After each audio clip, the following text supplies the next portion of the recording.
السلام علیکم. آج ہم بات کریں گے کانفیڈنس کے اوپر، سیلف بلیف کے اوپر. سائیکالوجی کے حساب سے یہ بڑا ضروری ہوتا ہے کہ انسان کو اپنے اوپر بھروسہ ہو، کانفیڈنس ہو، اپنی ذات کے اوپر یقین ہو، اپنی قابلیت پہ یقین ہو. اگر یہ یقین انسان کی زندگی میں نہ ہو تو انسان کچھ بھی نہیں کر سکتا. کئی لوگ ہیں جو بہت قابل ہوتے ہیں مگر ان کو اپنے اوپر کانفیڈنس نہیں ہوتا، اس وجہ سے وہ زندگی میں بار بار بار بار فیل ہوتے جاتے ہیں، ناکام ہوتے جاتے ہیں.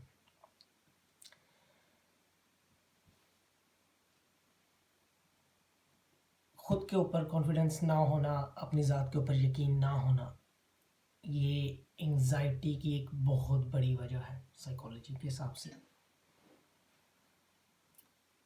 سوال یہ پیدا ہوتا ہے کہ یہ کانفیڈنس آتا کیسے؟ یہ مختلف چیزیں ہوتی ہیں، یعنی مختلف لوگ جن کا آپ کی زندگی میں اثر ہو، وہ اگر آپ کو کوئی بات کہہ دیں، حوصلہ افزائی کر دیں، یا کوئی آپ سے ایسا کوئی کارنامہ سرزد جو ہے ہو جائے، تو آپ اپنے آپ کو دیکھیں، اپنے اوپر ایک رشک کریں کہ میں نے کر لیا. تو یہ بچپن سے کافی واقعات، ہر واقعہ ملتا ہے جلتا ایک عمارت بناتا رہتا ہے کانفیڈنس کی. تو کانفیڈنس بھی بڑھتا بھی رہتا ہے اور گھٹتا بھی رہتا ہے مختلف واقعات کے حساب سے. اب ہم بات کر رہے ہیں اسلامک سائیکالوجی کی. تو یہاں ہم نے دیکھنا ہے کہ جو ہمارا کریٹر ہے، وہ اس بارے میں کچھ کہتا ہے ہمیں کہ جس سے ہماری حوصلہ افزائی ہو، ہمیں اپنے اوپر یقین آئے، یا پھر اس نے بھی ہمیں پیدا کر کے صرف چھوڑ دیا ہے. مگر ایسا نہیں ہے، وہ بہت کچھ کہتا ہے. سارا قرآن بھرا پڑا ہے. میں یہاں پر کچھ آیات لوں گا حضرت آدم علیہ السلام کی کریشن کے ٹائم سے. اس میں سورہ صاد کی آیتیں ہیں، آیت نمبر 71 سے 75 تک. یہ اس لیے چوز کی ہیں کہ یہاں پہ کچھ خاص باتیں ہیں، وہ میں آپ سے بتاتا ہوں. میں پڑھوں گا نہیں اور ترجمہ میں نہیں پڑھوں گا، صرف وہ پوائنٹس آپ کے سامنے رکھوں گا، آپ خود پڑھ لیجیے گا. یہاں پہ اللہ کہتا ہے کہ میں نے انسان کو اپنے ہاتھوں سے بنایا. کائنات میں صرف 4 چیزیں جو اللہ تعالیٰ نے اپنے ہاتھوں سے بنائی ہیں.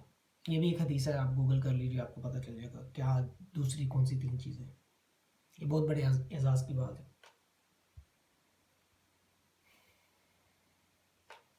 دوسری بات، اس میں اپنی روح پھونکتی. تیسری بات، فرشتوں سے سجدہ کروایا. تو یہ تینوں باتیں جو ہیں یہ بہت بڑی اعزاز کی بات ہے. تو یہ تو اپنے بارے میں ہمیں پتہ، پڑھ کر تو ہمیں خوشی سے نہال ہو جانا چاہیے. اس کے بعد اور بھی کافی چیزیں یہاں پہ پڑھنے والی. سورہ 3 کی آیت نمبر 4، بسم اللہ الرحمن الرحیم. لقد خلقنا الانسان فی احسن تقویم، کہ ہم نے انسان کو بہت اچھی صورت میں پیدا کیا. آج کل کا سب سے بڑا کمپلیکس انسان کو یہ لگا رہتا ہے، یہ سوشل میڈیا اور اس طرح کی چیزیں دیکھیں کہ اس کی شکل کیا ہے. مگر آپ یہ دیکھیں کہ اب ایک جگہ سے دوسری جگہ جائیں تو یہ حسن کے پیرامیٹرز بھی چینج ہوتے رہتے ہیں. اگر ہم پاکستانی چیزوں کو دیکھیں یا انڈین چیزوں کو دیکھیں تو اس حساب سے پورے افریقہ میں کوئی بندہ خوبصورت نہیں ہے، مگر ایسا نہیں ہے. پھر ایک سورۃ تغابن کی آیت نمبر 3، بسم اللہ الرحمن الرحیم.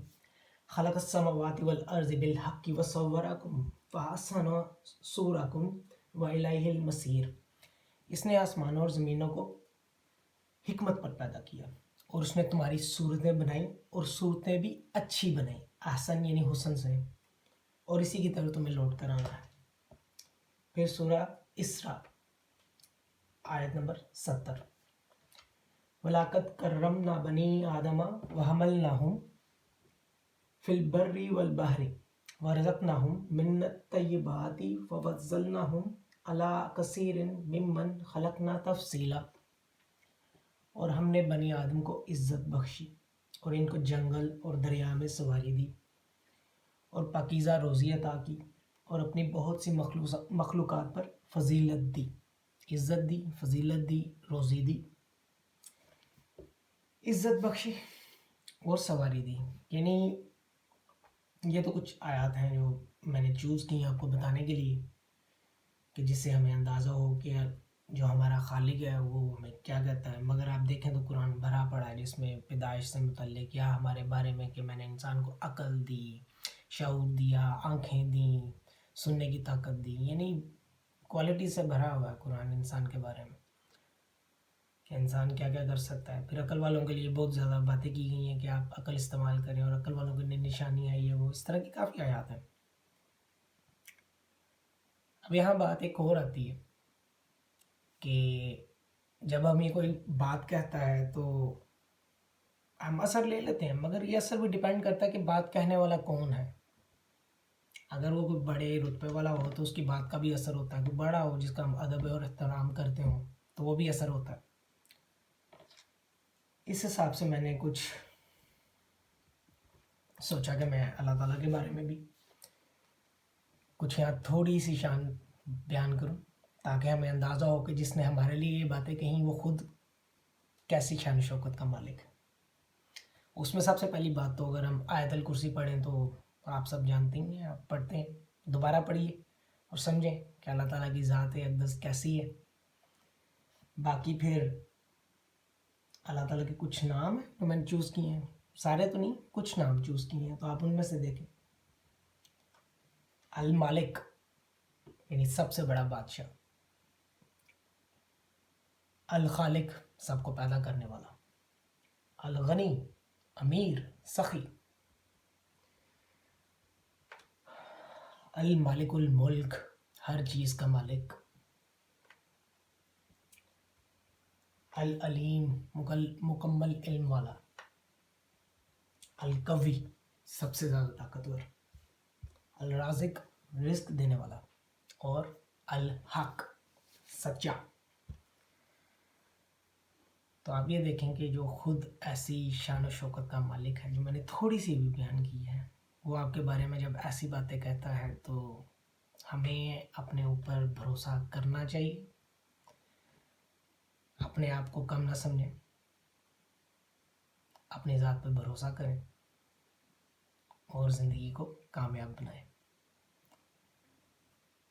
اس ویڈیو کو اگر آپ پسند کر رہے ہیں تو دوستوں سے شیئر کریں اس سیریز کو. میری حوصلہ افزائی کے لیے کمنٹ کریں، لائک کریں تاکہ میں اور ریسرچ کروں اور بھی آپ سے کنسیپٹ شیئر کروں. اپنا خیال رکھیں. اللہ حافظ.